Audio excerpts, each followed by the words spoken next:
Just recently, the nation was outraged when they found out how much Anthony Fauci had lied, where he had written in his diary how he enjoyed all the attention he was getting on television, and the things he was saying publicly were vastly different from the things he was saying in his so-called diary. Anthony Fauci lied to the world, and now Republicans have done nothing to hold him accountable. And I'm going to tell you so that you will know the truth. Republicans will never do anything to hold anyone accountable. And the only time they ever do anything is when they're forced to. So I'm going to tell you a little story about one time Republicans were actually forced to hold someone accountable from the Biden administration.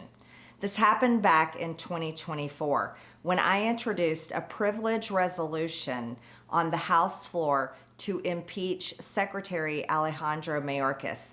Now, if you remember, during the Biden administration, it was Secretary Alejandro Mayorkas of Homeland that was opening our borders, had changed all the policies so that America was being invaded by millions and millions of people from all over the world.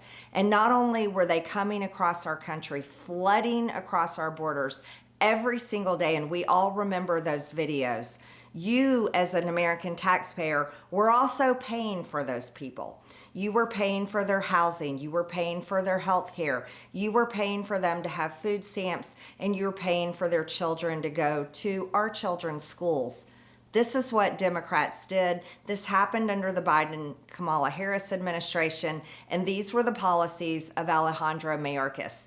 Yet for 4 years during the Biden administration, Republicans went on TV every single day complaining about it. They campaigned on the issue, and they talked nonstop about what they would do to stop it.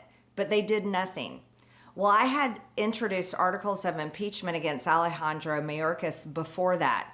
And I got so angry that our Republican-controlled House of Representatives were doing nothing about the border invasion, because in my district, I was watching fentanyl deaths increase to nearly 300%.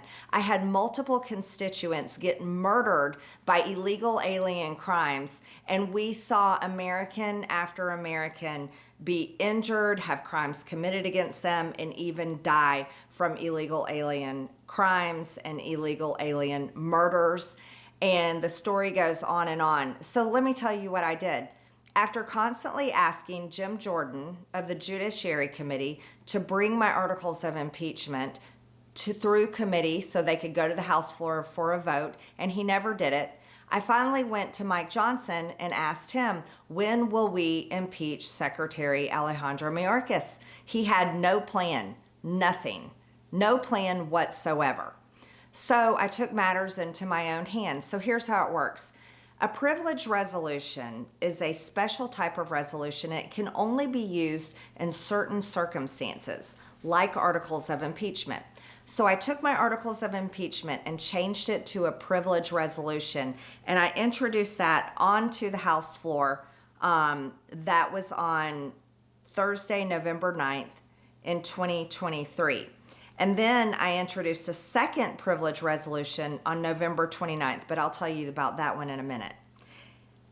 So when a House member introduces a privilege resolution, that forces a vote on that resolution. It overrides the speaker, it overrides the rules committee, it overrides leadership, and it forces the entire House of Representatives to take a vote on that resolution. So this was a very strong maneuver that I made, because I didn't stay under the leadership of Mike Johnson, who was doing nothing about Secretary Alejandro Mayorkas. I didn't wait for the leaders and the chairs of committees to move my legislation, like Jim Jordan, who never did. I took matters into my own hands and I threatened them. I told Speaker Mike Johnson, I said, I will introduce this privilege resolution every single week until we impeach Secretary Alejandro Mayorkas. Here's how it worked out. So what I did is I introduced that resolution on November 9th, and then it came to the House floor for a vote on November 13th. It failed. Republicans did not impeach Secretary Alejandro Mayorkas. Do you want to know why? Because 8 Republicans voted with the Democrats to protect Secretary Alejandro Mayorkas. Here's the 8 Republicans that voted no on my articles of impeachment. One thing that frustrates Americans is how hard it can be to get direct access to health care. That's one reason I like what All Family Pharmacy is doing. They've always made it easy to request medications you've already used before or want to have on hand when needed. No unnecessary hassle, just a simple online process reviewed by licensed physicians. Now they've made it even easier. Instead of wondering which medication is commonly used for a condition, just search by the condition itself. Whether it's sinus allergies, recurring UTIs, cold sores, or common travel illnesses, you'll find treatment information and the medications commonly recommended for different conditions. Everything is reviewed by their doctors and pharmacists, giving you one convenient place to learn about your options. If appropriate, a licensed physician can write your prescription and your medication is literally delivered right to your door. They are really making healthcare work better for everyday Americans, which I love.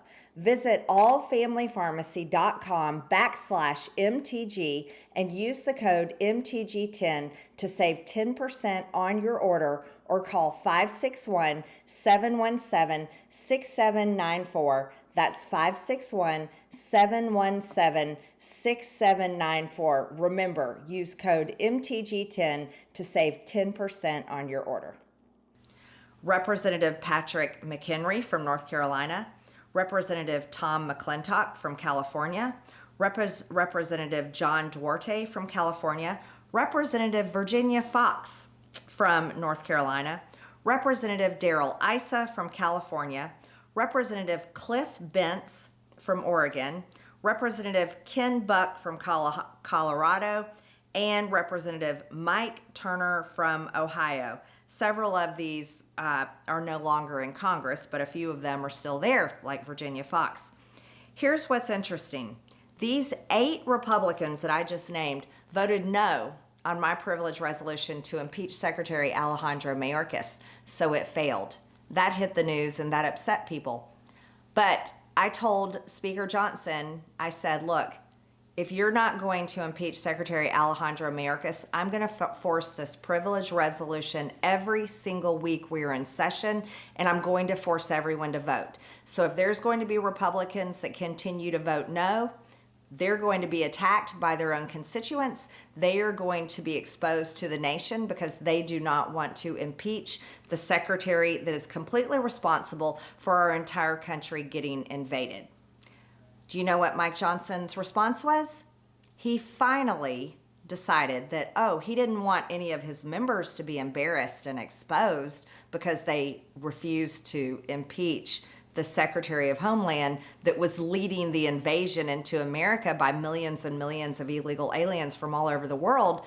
No, he finally decided, okay, we'll put it in through committee. So he assigned my articles of impeachment to the Homeland Committee, which I served on, and it was our chair, Mark Green, that led our committee hearings where we marked up these articles of impeachment on Alejandro Mayorkas.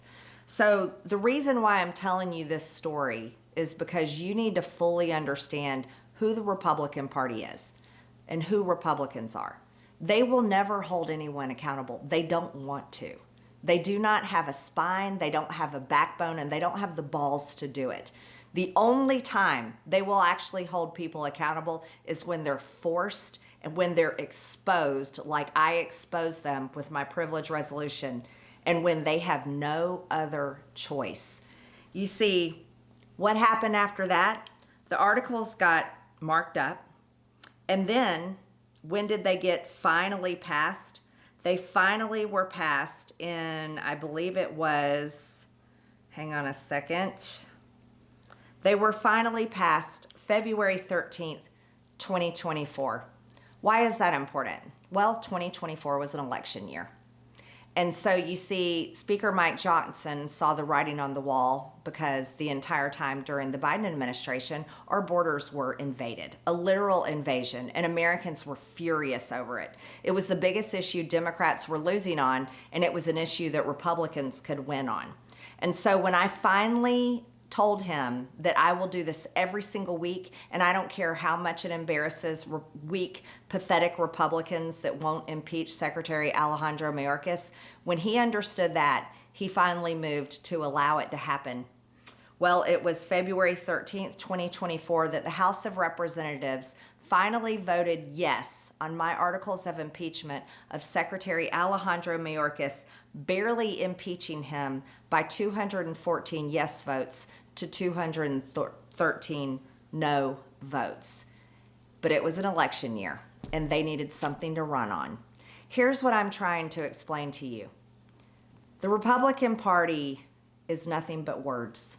The Republican Party campaigns, campaign cycle after campaign cycle, promising you they will do things like, oh, we will repeal Obamacare, and yet they do nothing about health care. They campaign and say, we're going to hold Fauci accountable, and they do nothing about Anthony Fauci. We're going to hold those responsible for invading our borders, and then they only did it when I forced them to. America, we have a problem. The Republican Party is weak, pathetic, and really will do nothing to ever bring justice for all of the things that you voted for. So I thought that this is a good story that you really needed to know what happened behind the scenes so that you can apply this story to every other issue that you're angry about. And believe me, I know you're angry because I'm angry too. I am beyond furious. Nothing has ever been done about Anthony Fauci. I introduced a bill back in 2021 and kept bringing it forward to fire Anthony Fauci, bringing his salary down to zero and holding him accountable. Congress couldn't do that. They couldn't do anything. I also introduced legislation to stand up for victims of vaccines, like the COVID vaccine, and hold Big Pharma accountable. They never brought my bill to the floor because they never want to bring accountability. This is what you deserve to know as we go forward and we try to make changes to the political industrial complex that we're all trapped in. The two parties are a failure. Republicans are a failure, Democrats are a failure, and America is now $40 trillion in debt. Social Security and Medicare is about to go bankrupt in just a few years. And Donald Trump, the president that promised us no more foreign wars, is on the verge of World War III. He's gone completely mad. So I'll continue to try to tell you the stories and expose the truth, and I hope you share this with your friends.